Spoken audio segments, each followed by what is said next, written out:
December 20th, 1943. 27,300 feet above Bremen, Germany.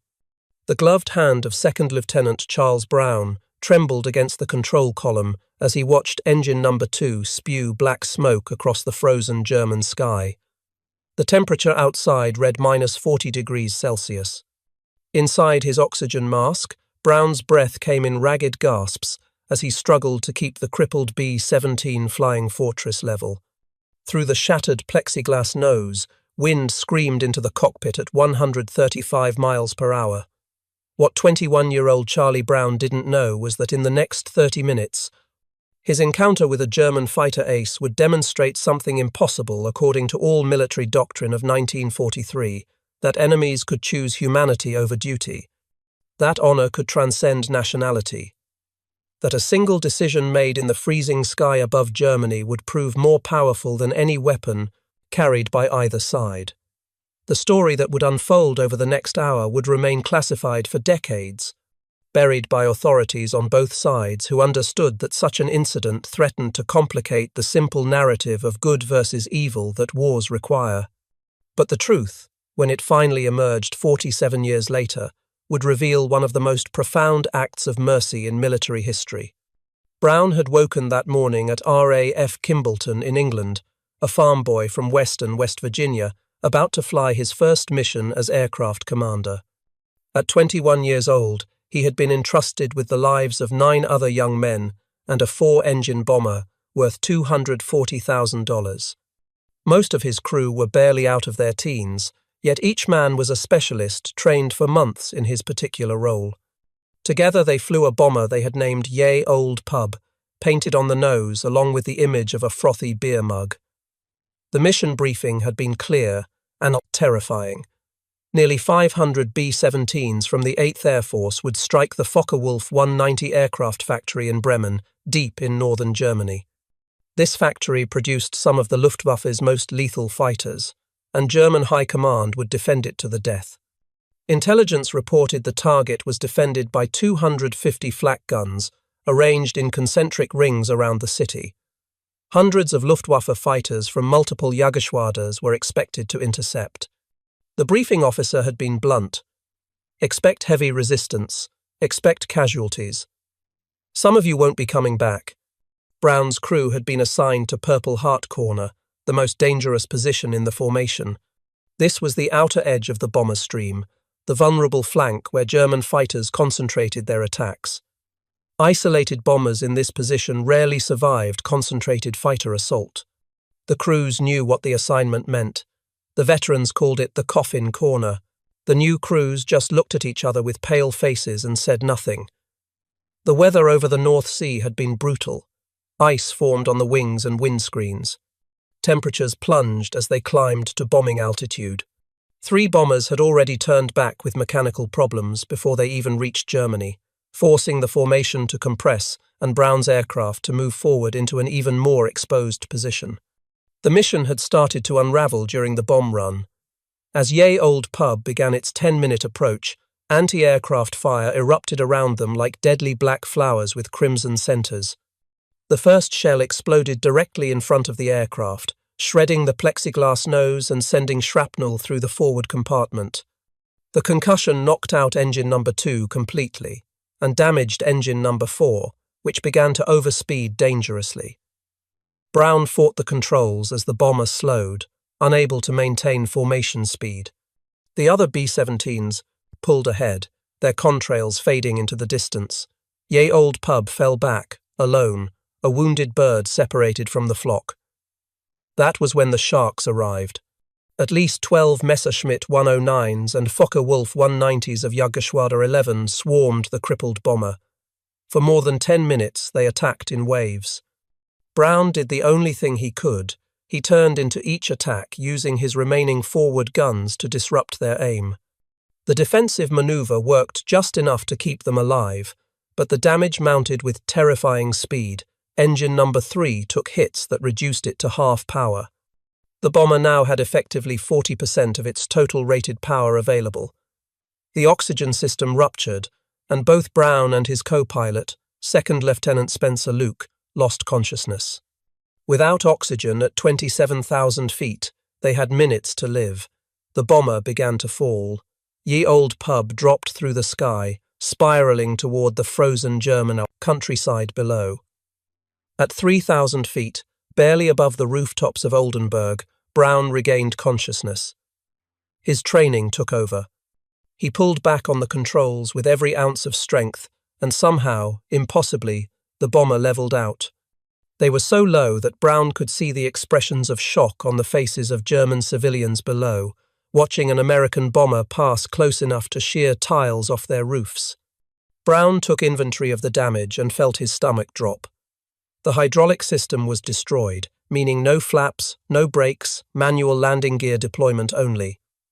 The electrical system barely functioned. Half the rudder was gone, shot completely away.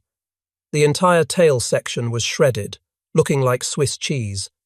The horizontal stabilizer had been hit so many times it was amazing it still provided any control authority. 10 of the bomber's 11 defensive guns were frozen solid or destroyed completely. Only the top turret guns and one nose gun still worked, leaving them nearly defenseless. The nose section had been blown completely open. The plexiglass bombardier compartment had shattered, creating a howling wind tunnel that made communication almost impossible and threatened to tear apart anything not secured. Shell fragments had punctured fuel tanks. Hydraulic fluid streamed from severed lines, freezing into crystals in the -40-degree air. Control cables had been cut and were held together by just a few strands. In the rear of the aircraft, Sergeant Hugh Eckenrode, the tail gunner, lay dead at his position, killed instantly by a 20mm cannon shell. Several other crew members were severely wounded, including waist gunner Alex Yelisanko, who had taken shrapnel to his leg and shoulder. The ball turret gunner, Sam Blackford, was unconscious from oxygen deprivation and had to be pulled from his position. The entire crew was suffering from frostbite, their fingers and faces turning white in the sub-zero temperatures. Oxygen deprivation had left several men confused and disoriented. Brown's own shoulder burned where a metal fragment had torn through his flight jacket. He could feel blood soaking his shirt, but there was nothing to be done about it now. His co-pilot, Spencer Luke, was in similar condition, wounded but functional. They had to keep flying. Brown offered his crew the chance to bail out. Becoming prisoners of war was better than dying in a doomed aircraft.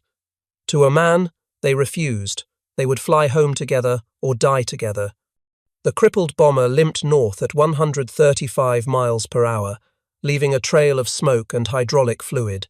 They had to cross 250 miles of North Sea to reach England.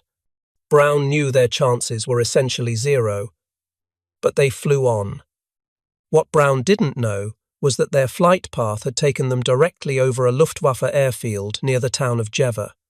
And on that airfield, refueling and rearming his Messerschmitt 109, was a 28-year-old fighter pilot who was about to make the most important decision of his life. Oberleutnant Franz Stigler had been born August 21st, 1915 in Regensburg, Bavaria, into a family with deep aviation roots. His father had been a pilot in the First World War, flying reconnaissance missions over the Western Front. Franz had absorbed aviation like oxygen from his earliest childhood. By age 12, he was already flying gliders in the hills around Regensburg, learning to read the wind and sky with an instinct that would later save his life many times. By 1933, when he was just 18 years old, he was piloting powered biplanes. His natural talent was obvious. Before the war, he had been selected to fly for Deutsche Lufthansa, the predecessor of modern Lufthansa, as a commercial airline pilot. This was an elite position, available only to the most skilled aviators. He flew passenger routes across Europe, accumulating thousands of hours of flight time and developing the smooth, precise control that would characterize his combat flying. When war came in 1939, Stigler faced a choice. He could remain in commercial aviation, exempt from military service as an essential transport pilot, or he could join the Luftwaffe. He chose to serve. When Stigler joined the Luftwaffe in 1940, his experience meant he became an instructor pilot first, teaching new recruits the basics of military aviation. One of his students was a young pilot named Gerhard Barkhorn, who would go on to shoot down more than 300 aircraft, becoming one of the highest-scoring aces in history. But Stigler wanted combat duty. Instructing was important, but he felt he could contribute more at the front. He requested transfer to a fighter squadron. In 1942, he got his wish. He was assigned to Jagerschwader 27 and sent to North Africa, where Erwin Rommel's Afrika Korps was fighting the British 8th Army across the deserts of Libya and Tunisia. In the deserts of Libya and Tunisia, under the command of the legendary Eduard Neumann, Stigler learned his craft under the most demanding conditions imaginable. He flew alongside some of Germany's greatest aces. The desert was an unforgiving teacher. Engine failures meant death in the sand. Navigation errors meant disappearing forever. But it was also a place where a certain kind of chivalry still existed. British and German pilots who shot each other down in the morning sometimes shared drinks in the evening after being captured. There were rules, unwritten but understood. One experience in North Africa would shape everything that followed. His squadron commander, Gustav Rodel, who had served with distinction since the Battle of Britain, gathered his pilots one day for what seemed like a routine briefing. But Rodel's words were anything but routine. "You are fighter pilots first, last, always," Rodel had said, his voice hard, as iron. "If I ever see or hear of you shooting at a man in a parachute, I will shoot you myself." The message was clear. There were limits even in war. There were lines that honourable men did not cross. A pilot descending in a parachute was defenceless, helpless. To kill such a man was murder, not combat. Stigler never forgot those words. By December 1943, Stigler had returned to Germany after the collapse of the Afrika Korps. He had 27 confirmed victories to his name and was approaching the threshold for earning the Knight's Cross of the Iron Cross, one of Nazi Germany's highest military honours. For a fighter pilot, the medal meant everything: recognition, honour, proof that you had done your duty. It meant you had survived when so many others had died. That morning of December 20th, Stigler had already shot down 2 B-17s. One more bomber and he would be closer to his Knight's Cross. Stigler was on the ground when he heard the distinctive sound of American engines struggling overhead. His Messerschmitt 109 was being refueled and rearmed. The aircraft already had a .50 caliber bullet lodged in its radiator from the morning's combat, risking engine overheating. But when Stigler saw the crippled B-17 passing low overhead, trailing smoke, he made an instant decision. He scrambled into his fighter and took off. Stigler caught up with Ye Old Pub in less than 2 minutes. He positioned himself to the bomber's rear, the classic attack position. His finger moved toward the gun button. This was it. The easy kill. Another step toward the Knight's Cross. Everything he had fought for. Then he saw what was inside the bomber. Through the massive holes torn in the fuselage by cannon fire, Stigler could see everything. He could see the dead tail gunner slumped over his guns. He could see crew members covered in blood, desperately trying to help their wounded comrades. He could see the pilot, hunched over the controls, fighting to keep the shattered aircraft in the air. The bomber's tail section was almost completely destroyed. The nose cone was missing. The aircraft had so many holes that Stigler could see clear through from one side to the other. It was a miracle the plane was still flying at all. Stigler moved closer, flying alongside the bomber's right wing, close enough to see individual rivets and the ragged edges of torn metal. He could see the pilot's face now through the shattered cockpit window. A young man, younger than Stigler himself, with fear and determination written across his features. The pilot's hands gripped the control column with white-knuckled intensity. Blood stained his flight jacket. For a long moment that seemed to stretch into eternity, Stigler's finger hovered over the firing button. One squeeze and it would be over in seconds. The bomber would fall from the sky, 9 Americans would die, but they were already dead men anyway. This wreck couldn't possibly make it across the North Sea. He would be doing them a mercy, ending it quickly rather than letting them drown in freezing water or burn when fuel tanks exploded. Another victory would be his. Another step toward the recognition he had earned through 2 years of combat. Then Gustav Rodel's words echoed in his mind, as clear as if his commander was sitting in the cockpit beside him. "If I ever see or hear of you shooting at a man in a parachute, I will shoot you myself." Stigler looked at the dying bomber and its wounded crew and understood something that changed everything. They weren't in a parachute, but they might as well have been.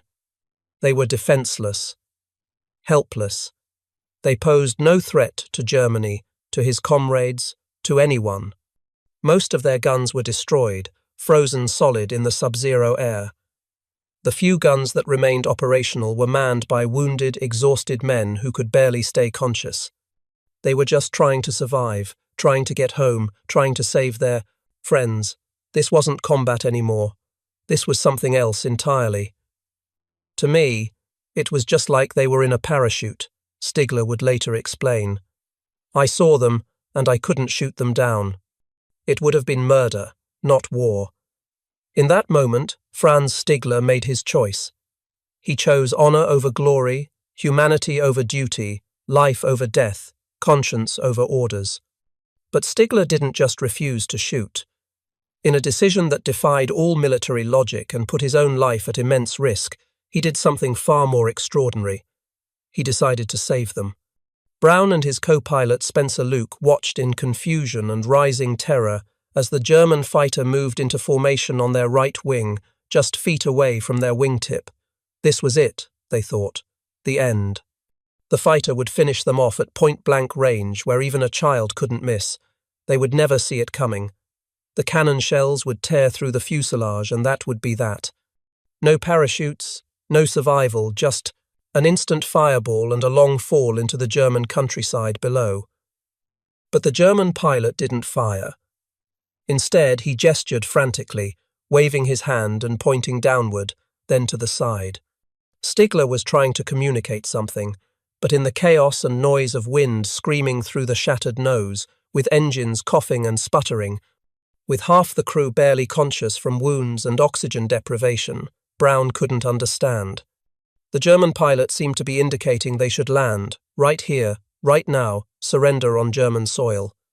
Brown shook his head vigorously. There was no way he was surrendering his crew to become prisoners. They would fly until the wings fell off. They would ditch in the ocean if they had to, but they wouldn't give up. Stigler tried again, this time pointing more deliberately toward the east, toward Sweden and neutral territory. His meaning was clearer now.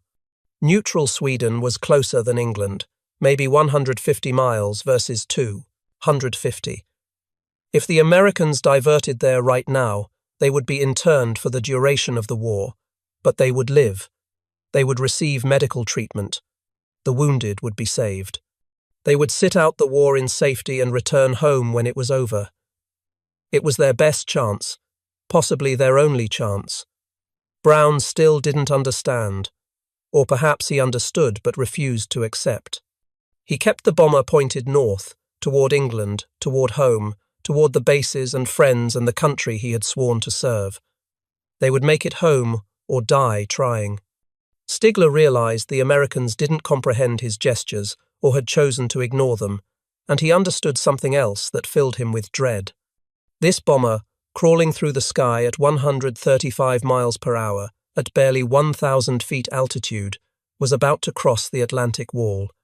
This was Germany's fortified coastline, where thousands of anti-aircraft guns were positioned in overlapping fields, of fire specifically to destroy low-flying aircraft exactly like this one. The gunners along the coast were some of the best in the German military, men who had been shooting at Allied aircraft for years. They could hit a target this slow and this low with their eyes closed. In its current condition, trailing smoke and hydraulic fluid, flying straight and level because it couldn't do anything else, Ye Old Pub wouldn't survive 30 seconds once those guns opened up. The bomber would be torn to pieces before it reached the water. So Stigler made another decision that defied all military logic and made what he had already done seem almost reasonable by comparison. He moved his fighter into tight formation on the bomber's left wing, so close that Brown could see every detail of the German pilot's face through the canopy, so close that their wingtips were separated by mere feet, close enough that any turbulence, any slight miscalculation, Any moment of inattention would cause a crisis, catastrophic collision that would kill everyone. Stigler looked across the space between them and made eye contact with Brown. For several seconds, the two pilots stared at each other. Then Stigler did something that changed everything. He saluted. It was a formal military salute, the kind rendered between officers of equal rank. A salute of respect, of recognition, of one warrior acknowledging another, a salute that said, "I see you. I know what you're doing. I know you're trying to save your men. I honor that." And then Stigler did something even more remarkable. He stayed in formation, holding position on the bomber's left wing with the precision of an airshow demonstration pilot.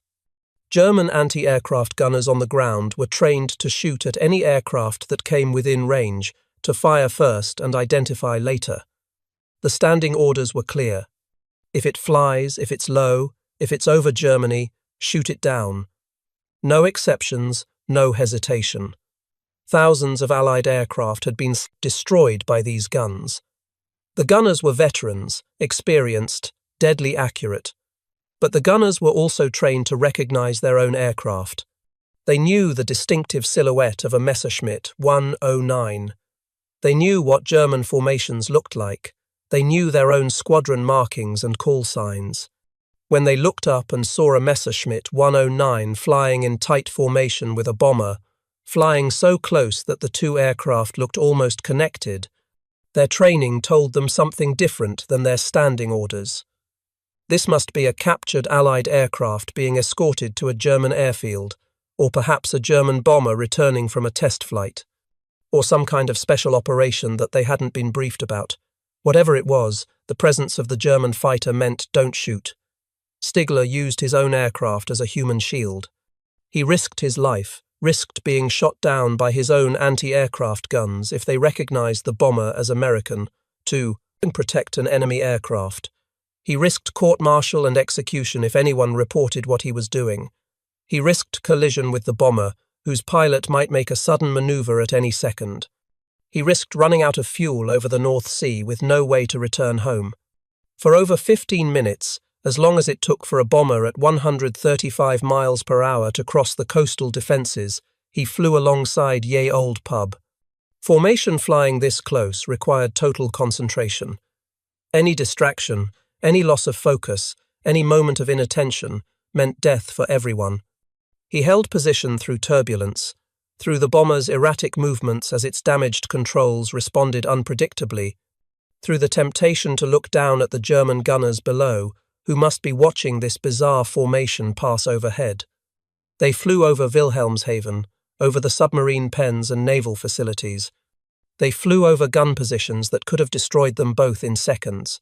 They flew over German towns where people looked up and saw an American bomber escorted by a German fighter and wondered what was happening in the sky above them. All the way across the German coastline, over the deadly Atlantic wall, until they reached open water and safety. Brown still didn't fully understand what was happening. The German fighter stayed glued to their wing. Was he herding them somewhere? Was this some kind of trap? Brown ordered his dorsal turret gunner to train the guns on the German fighter, but not to fire, just to warn him off. Stigler saw the guns tracking him. He understood the message. The Americans still didn't trust him. But that was okay. They were over water now. They were safe from German guns.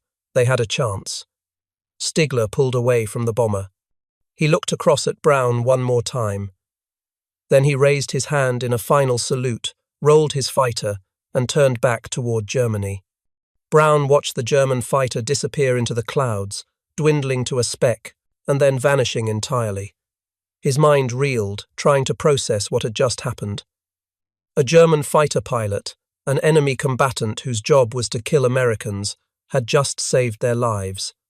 Not just refrained from shooting, but actively escorted them to safety, putting his own life at risk to do it. It made no sense according to anything they had been taught. Every briefing, every propaganda poster, every training film had painted the enemy as fanatics who showed no mercy. Yet this German pilot had shown nothing but mercy. It contradicted everything. But there was no time to wonder about miracles or try to understand the incomprehensible. They still had 250 miles of storm-tossed North Sea to cross, and the odds of making it were still almost zero. With 3 engines damaged or destroyed, with the entire aircraft held together by prayers and a few surviving control cables, Ye Old Pub barely maintained altitude. The bomber was slowly, inexorably, losing height. The crew worked frantically to keep them alive. They threw out everything that wasn't bolted down to reduce weight. Ammunition boxes went first, then the ammunition itself, thousands of rounds of 50 caliber bullets tumbling into the sea. The machine guns followed, torn from their mounts and heaved through the shattered nose and waist windows. Equipment, tools, personal belongings, anything that added weight. They stripped the aircraft down to an empty shell. The navigator plotted and replotted their course, trying to find the shortest route home while accounting for wind drift with almost no instruments. The radio operator tried desperately to raise anyone on the radio, but the electrical system was so damaged that he couldn't transmit, only receive occasional bursts of static. They were alone in the sky, unheard, unknown, fighting for every mile. For 4 hours that felt like 4 days, Brown fought the controls. His wounded shoulder throbbed with every movement, the pain growing, worse as adrenaline wore off and cold set in. His fingers were numb with cold, despite his flight gloves. His face was frostbitten, the skin white and waxy. His mind was foggy from oxygen deprivation and exhaustion.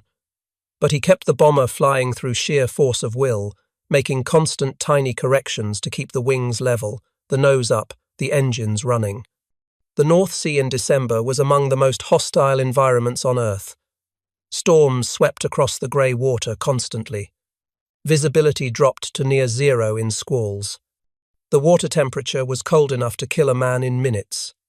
If they had to ditch, if the engines finally quit or the wings finally broke off, they would hit the water and have perhaps 2 minutes before hypothermia made rescue impossible, and there would be no rescue.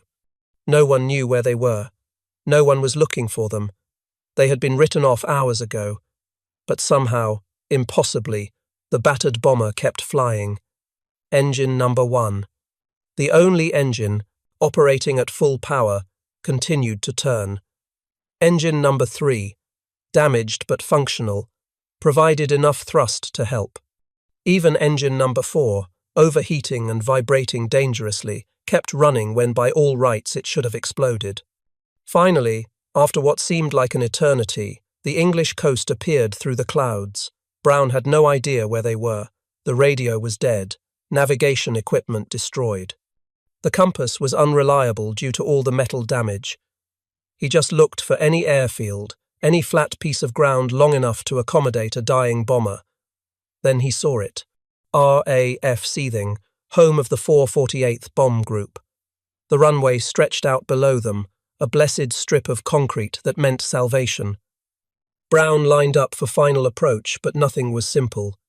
The hydraulics were gone, which meant the landing gear had to be cranked down manually. 2 crew members struggled with the manual hand crank, turning it hundreds of times to lower the massive wheels. The flaps, which normally extended to slow the aircraft for landing, wouldn't extend at all. They were coming in fast, too fast, and there was nothing Brown could do about it. No flaps meant they would hit the runway at nearly 140 miles per hour instead of the normal 90. No hydraulic brakes meant once they touched down, they would have only mechanical brakes to stop them, if those even worked. The crosswind pushed them sideways. Brown compensated, but his control inputs were mushy, delayed, because half the control cables had been shot away. The bomber dropped toward the runway. Brown fought to keep the wings level. The ground rushed up. At the last second, he pulled back on the control column, trying to flare, to slow the descent. The bomber hit the runway hard, harder than any landing Brown had ever made. The entire aircraft shuddered. Something broke in the undercarriage with an ominous cracking sound. They bounced, rose 20 feet back into the air, seemed to hang there for a moment, then hit again. This time the wheels stayed down. They were rolling, slewing sideways, but rolling. Brown stood on the mechanical brakes. The bomber slowed, but not fast enough. The end of the runway appeared ahead. They were going to overshoot. There was nothing to be done. They rolled off the end of the runway onto the grass, bouncing and shaking, finally sliding to a stop in a muddy field. For several seconds, nobody moved. Then Brown reached up and cut all the engine switches. The sudden silence was overwhelming. After hours of engine roar and wind scream, the quiet felt unnatural. The crew sat in stunned silence for a long moment, unable to believe they were alive, unable to believe they were home, unable to process that they had just survived what should have been impossible. When the crew finally climbed out of Ye Old Pub, using the holes in the fuselage as handholds because the normal hatches were jammed or destroyed, ground personnel stared in disbelief. Maintenance officers and flight crews came running from all directions, drawn by the spectacle of what appeared to be a flying wreck somehow still in one piece. The bomber looked like it had been through a shredder and then reassembled wrong. Maintenance officers walked around it in silence, counting holes, examining damage, shaking their heads. They counted more than 400 holes in the fuselage. Some holes were small, from machine gun bullets. Others were massive, from 20mm and 30mm cannon shells. You could look through the aircraft from one side and see daylight on the other. The tail section was barely attached to the rest of the aircraft, held on by a few structural members that should have failed under any flight loads. The nose was completely gone, just a ragged opening where plexiglass and metal had been. 3 of the 4 engines were destroyed or damaged beyond repair. The wings looked like lace, so many holes that it seemed impossible they still provided lift. One maintenance officer, a veteran who had seen hundreds of damaged bombers, remarked that he had never seen a bomber so badly damaged still capable of flight. Another said it was a miracle anyone survived, that by all the laws of aerodynamics and probability, this aircraft should have fallen out of the sky over Germany.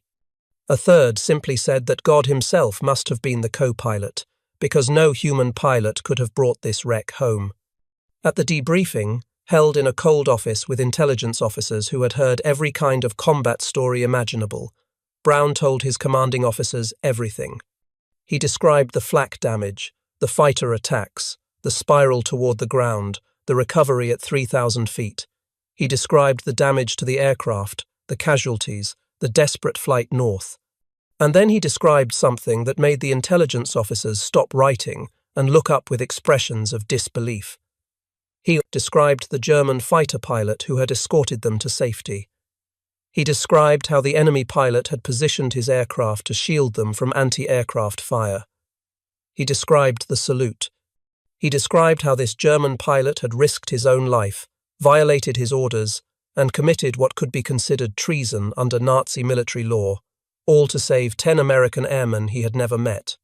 The officers listened in complete silence. When Brown finished, nobody spoke for a long moment. Then the ranking intelligence officer closed his notebook and made a decision that would seal this story away for nearly 5 decades. The incident was classified secret. No one, absolutely no one, was to speak of it. Ever. Not to other crews, not to family, not to friends, not to anyone. The classification would remain in effect indefinitely. Any violation would result in court-martial. The reasoning was clear and coldly logical. The story of a chivalrous German pilot might encourage Allied air crews to let their guard down, to hesitate in combat, to look for mercy where none existed. It might create sympathy for the enemy at a time when the war effort required absolute demonization of the opponent. In total war, there was no room for such complications. The narrative had to remain simple. Us versus them. Good versus evil. Democracy versus fascism. There could be no shades of grey, no enemy with a conscience, no German capable of mercy. The official line was stated bluntly. You can't be human and be flying in a German cockpit. They're all Nazis, all fanatics, all killers. What you experienced was an aberration, possibly an attempted deception. Don't speak of it. Don't think about it. Don't let it change how you fight this war. Brown was ordered to sign a document acknowledging the classification. He complied. He understood the reasoning, even if he disagreed with it. He had seen what he had seen. He knew what he knew, but he would keep silent. He completed his combat tour, flying more missions, losing more friends, watching more bombers fall from the sky. He went home to West Virginia when the war ended, tried to reintegrate into civilian life, found it difficult. He attended college on the GI Bill, earning a degree.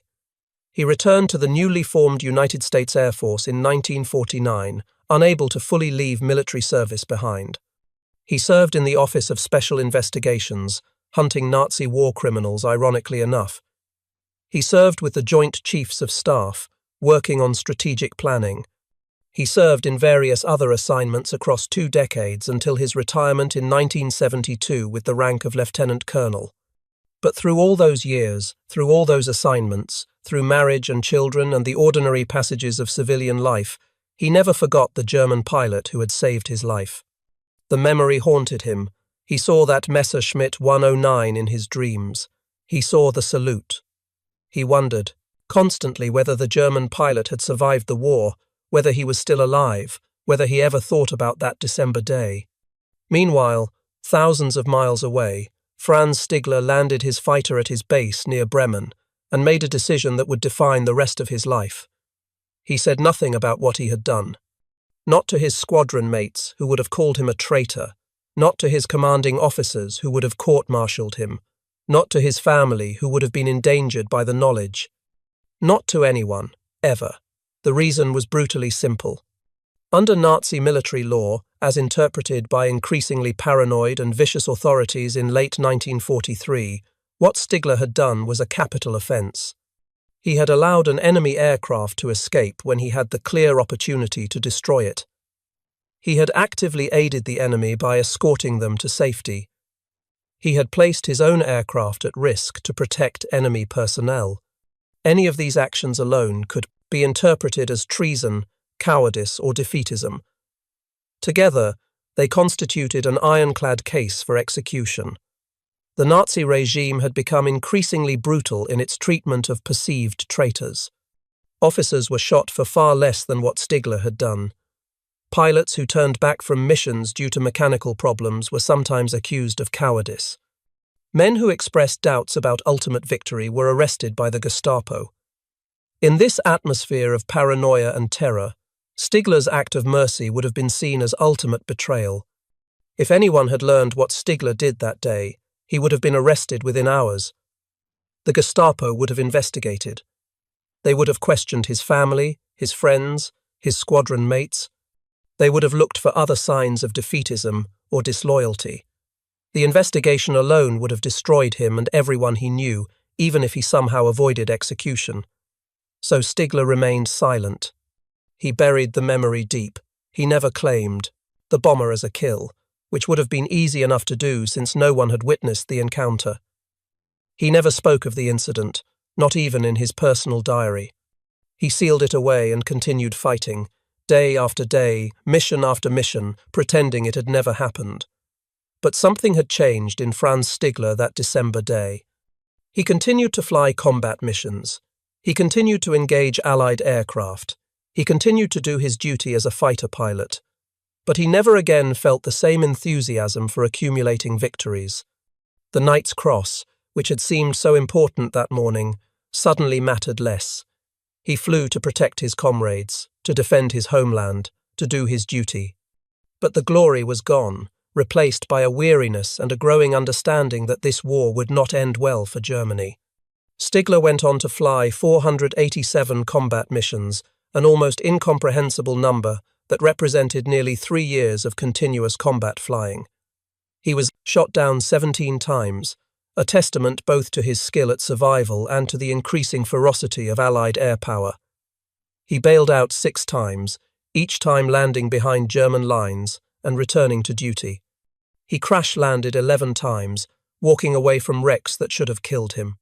He finished the war flying the revolutionary Messerschmitt 262 jet fighter, one of the first operational jet aircraft in history, with Jagdverband 44. This was an elite unit commanded by Adolf Galland, one of Germany's greatest aces.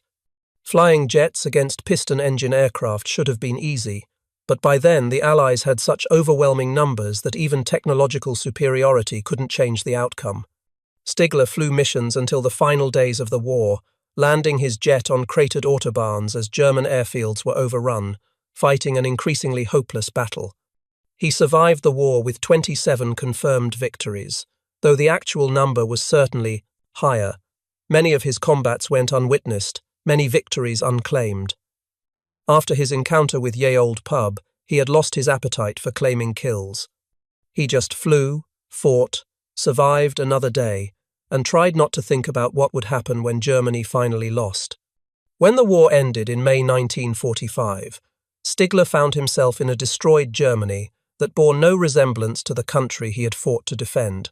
His brother, August, also a pilot, had been killed in October 1940 when his Junkers 88 crashed during a night operation over France. August had been 24 years old, flying bombing missions over Britain when he died. Franz was now the last male in his immediate family, the only one who had survived the war that had consumed so many millions. The country Stigler had fought for lay in ruins, both literally and morally. The cities were bombed flat, the economy had collapsed, food was scarce, but worse than the physical destruction was the moral catastrophe. The concentration camps had been liberated. The full horror of the Holocaust was being revealed. The regime that Stigler had served, however reluctantly in the final years, stood exposed as one of history's greatest evils. Like many German veterans, Stigler had to reconcile his service with the terrible truth of what his country had done. He had fought for Germany, for his homeland, for his comrades. He had never joined the Nazi Party. He had never participated in war crimes. But he had served the regime, had helped defend it, had shot down Allied pilots who were fighting to destroy that evil. The moral complexity was crushing. In 1953, unable to build a future in a divided and devastated Germany, Stigler made the difficult decision to emigrate. He chose Canada, settling in Vancouver, British Columbia. He started a business from nothing, working 18-hour days to establish himself in a new country. He married, raised a family, learned English, became a Canadian citizen. He tried to put the war behind him, to build a new life, to forget the past. But one memory stayed with him always, vivid and inescapable. The memory of a December day in 1943 when he had made a choice that defined who he was. The memory of a crippled bomber and wounded men trying to survive. The memory of a young American pilot fighting to save his crew. The memory of a decision to choose mercy over duty, humanity over orders, conscience over career. Stigler never spoke of it, not even to his wife, not for decades. The secret sat inside him like a stone. He wondered constantly what had happened to that bomber crew. Had they made it home? Had they survived the war? Did they remember him? Did they understand what he had risked? Or did they think it had been some kind of trick, some German deception? The two pilots lived parallel lives for decades, never knowing if the other had survived the war. Brown built his life in Miami, Florida, working in energy and environmental research, raising a family, trying to forget the war but never quite succeeding.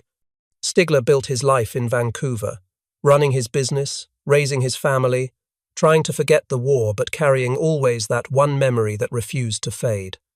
They lived on opposite sides of the continent, separated by thousands of miles and decades of silence, completely unaware of each other's existence. Brown didn't know if the German pilot had survived the war, had been shot down, had been executed for what he did, or had simply disappeared into the chaos of defeated Germany. Stigler didn't know if the bomber had made it across the North Sea, if the crew had lived or died, if his mercy had mattered or been wasted on men who died minutes after he left them.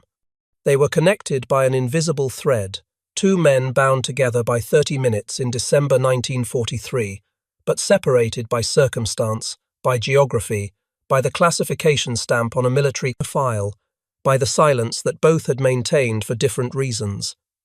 Then, in 1986, everything changed. Brown was invited to speak at the gathering of the Eagles, a reunion of combat pilots at the Air Command and Staff College at Maxwell Air Force Base in Alabama. This was a gathering of veterans, Men who had flown in every theatre of World War II, Korea, and Vietnam. Men who had seen everything combat aviation could throw at them. During a question and answer session after his formal remarks, someone asked if he had any particularly memorable missions from World War II. Brown hesitated. He had been ordered never to speak of the incident. The classification was still technically in effect, even 43 years later, but he was retired now, a civilian. The war was ancient history. Most of the people who had classified the story were long dead. The Soviet Union was collapsing, the Cold War ending. What harm could it do now to tell the truth? And more than that, Brown was old enough now to understand that some stories needed to be told, that history belonged to more than just governments and generals, that there were truths which mattered more than classification stamps and military orders. So for the first time in 43 years, Brown broke his silence. He told the story of the German fighter pilot who had saved his life. He described the encounter in detail, the salute, the escort, the mercy shown to enemies, the choice to save rather than kill. The audience of hardened combat veterans sat in stunned silence. These were men who had flown through flak and fighters, who had lost friends, who had killed enemies, who understood the brutal mathematics of aerial warfare. Some openly wept as Brown spoke. Others sat stone-faced, processing what they were hearing. A few seemed skeptical, wondering if age and trauma had distorted Brown's memories. Could such a thing really have happened? In the midst of total war, when the survival of civilization itself seemed to hang in the balance, could an enemy pilot have chosen mercy?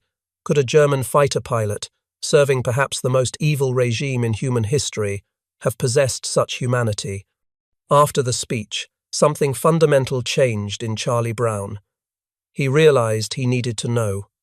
After 43 years of silence, after 43 years of wondering, he needed to find out if the German pilot had survived. He needed to thank the man who had given him 43 more years of life, who had allowed him to come home, to marry, to have children, to build a life.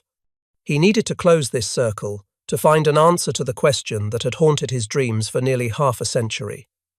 Brown began a search that would consume the next 4 years of his life. He wrote letters to the United States Air Force Historical Office, requesting any records from the mission of December 20th, 1943. He contacted the German Federal Archives, asking for Luftwaffe personnel files. He reached out to the West German Air Force, hoping they might have records of pilots stationed near Bremen. He wrote to veteran organizations in both countries, hoping someone might remember something, might know something. He searched through mission reports, trying to match timelines. He studied German fighter unit dispositions, trying to narrow down which squadrons had been active in that area on that date. He looked at aerial photographs of German airfields, trying to identify which ones had been close enough for a fighter to intercept his bomber.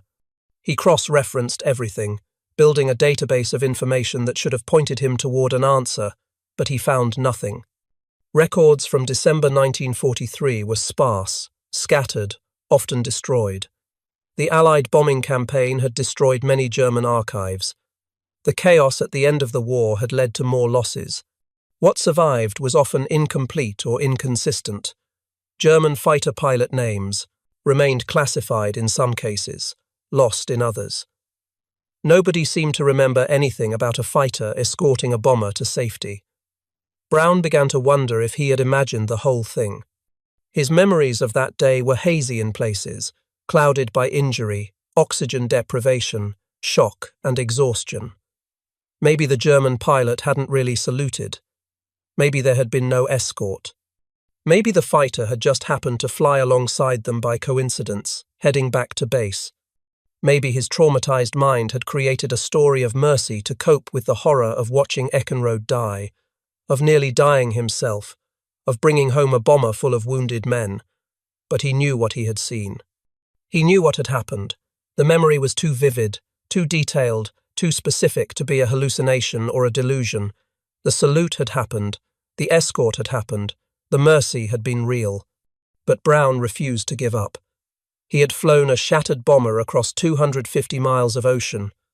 He could pursue this, search, until he found an answer, or proved conclusively that no answer existed. In 1990, after 4 years of dead ends and disappointments, Brown decided to try one last approach. He wrote a letter to combat crew, a newsletter circulated among former Luftwaffe pilots. The letter was simple and direct. He described the mission, the date, the location. He described his B-17, the damage it had sustained, how it had been shot to pieces but somehow still flying. He described the fighter escort, the salute, the mercy. He asked a simple question. "Do you remember this? Were you the pilot? Does anyone know who this pilot was?" He sent the letter, fully expecting nothing to come of it. He had sent so many letters over 4 years. Everyone had led nowhere. Why should this be any different? He sent the letter and waited, trying not to hope too much, trying to prepare himself for another disappointment. 4 months later, an envelope arrived from Vancouver, Canada. Brown's hands trembled as he opened it. Inside was a letter in careful handwriting. "I was the one," it said. The letter was from Franz Stigler. Brown called the number on the letter. When Stigler answered, Brown asked him to describe what he remembered. Stigler described the bomber, the damage, the escort. He described flying formation on the left wing. He described his black Messerschmitt 109. He described saluting before he broke away. Every detail matched Brown's memory perfectly. Both men began to cry on the phone. They had found each other.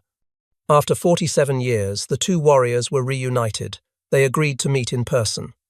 On June 21, 1990, Charlie Brown and Franz Stigler stood face to face for the first time since that December day in 1943. They embraced like brothers. For Brown, it was like a weight lifted from his shoulders. The nightmares that had plagued him for decades began to fade. He finally had answers to questions that had haunted him for nearly half a century. For Stigler, it was vindication. His choice to spare the bomber had been right. These men had gone on to live full lives, to raise families, to contribute to society. He had made the right decision, even though it had cost him advancement toward the Knight's Cross, even though it could have cost him his life. The two men became inseparable friends. They visited each other frequently, traveling between Vancouver and Miami. They appeared together at air shows, veteran reunions, and history conferences, telling their story to anyone who would listen. In 1993, Stigler was presented with the Star of Peace Award by the Combatants Federation of Europe, recognizing his act of mercy 50 years earlier. In 2008, following a request from Charlie Brown, all crew members of Ye Old Pub who had survived were awarded the Silver Star for their valor during the mission. Brown himself received the Air Force Cross, one of the highest military decorations in the United States. The story of Franz Stigler and Charlie Brown has been documented in countless articles, books, and documentaries. The most comprehensive account came from author Adam Makos in his 2012 book A Higher Call, which became a New York Times bestseller. The Swedish heavy metal band Sabaton wrote a song called No Bullets Fly about the incident. Museums and educational institutions use the story to teach about ethics in warfare and the possibility of maintaining humanity even in combat. The 10-man crew of Ye Old Pub included men from across America. The tail gunner Hugh Eckenrode was killed in the mission, dying at age 23. But 8 men survived. Spencer Luke, the co-pilot, lived until 1985. Al Sadok, the navigator, until 2010. Robert Andrews, the bombardier, until 1996. Bertrand Coulombe, the flight engineer and top turret gunner, until 2006. Richard Peshout, the radio operator, until 2013. Lloyd Jennings, the waist gunner and last surviving crew member, until 2016. Sam Blackford, the ball turret gunner, lived into old age. Alex Yelesanko survived until 1980. These 8 men lived full lives after the war. They married, had children, pursued careers. Their children had children. Their grandchildren had children. By conservative estimates, Franz Stigler's decision to spare Ye Old Pub resulted in more than 300 descendants who exist today, because one German pilot chose mercy over military duty. The bomber itself was so damaged that it never flew in combat again. Ye Old Pub was returned to the United States in April 1944 and eventually sold for scrap in August 1945. In 2019, a surviving B-17 operated by the Ericsson Aircraft Collection was repainted in the colours of Ye Old Pub. The restored aircraft flies in air shows, allowing modern audiences to see what a flying fortress looked like and to remember the story of mercy it represents. Franz Stigler's decision came at enormous personal cost. He gave up advancement toward the Knight's Cross, one of the highest honours Germany could bestow. He risked court-martial and execution. He violated direct military orders, yet he never regretted his choice. When asked years later why he did it, Stigler's answer was simple. He remembered his commander's words about honour. He saw wounded men trying to save their comrades. He recognized that they posed no threat, and he made the only choice his conscience would allow. Charlie Brown's courage was equally remarkable. He could have surrendered when his aircraft was crippled. His crew had given him permission to give up, but he refused. He flew a bomber that should have been unflyable across 250 miles of ocean. He saved his crew through sheer determination and skill. Gustav Rodel's words to his pilots in the Poties, North Africa, about never shooting a man in a parachute, represented a philosophy that seemed hopelessly outdated in the industrial slaughter of World War II. Yet those words, remembered in a crucial moment, saved 10 men and changed 2 lives forever. The classified nature of the incident for so many years demonstrates how uncomfortable such stories make military establishments. Wars require clear distinctions between us and them. Good and evil.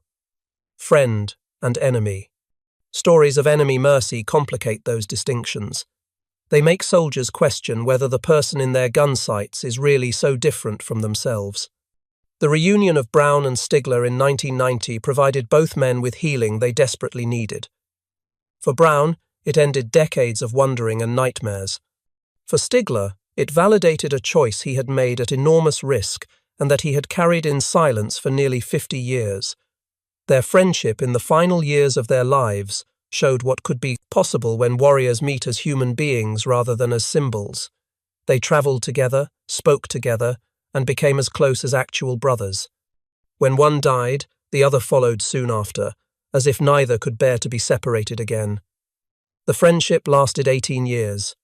In 2008, both men's health began to fail. On March 22, 2008, Franz Stigler died in Vancouver at age 92. 8 months later, on November 24, 2008, Charlie Brown died in Miami at age 86. They were buried thousands of miles apart, but their families knew that in the most important way, they would always be together. In a book Stigler had given to Brown years earlier, Franz had written an inscription that captured everything about their relationship. In 1940, I lost my only brother as a night fighter, Stigler had written.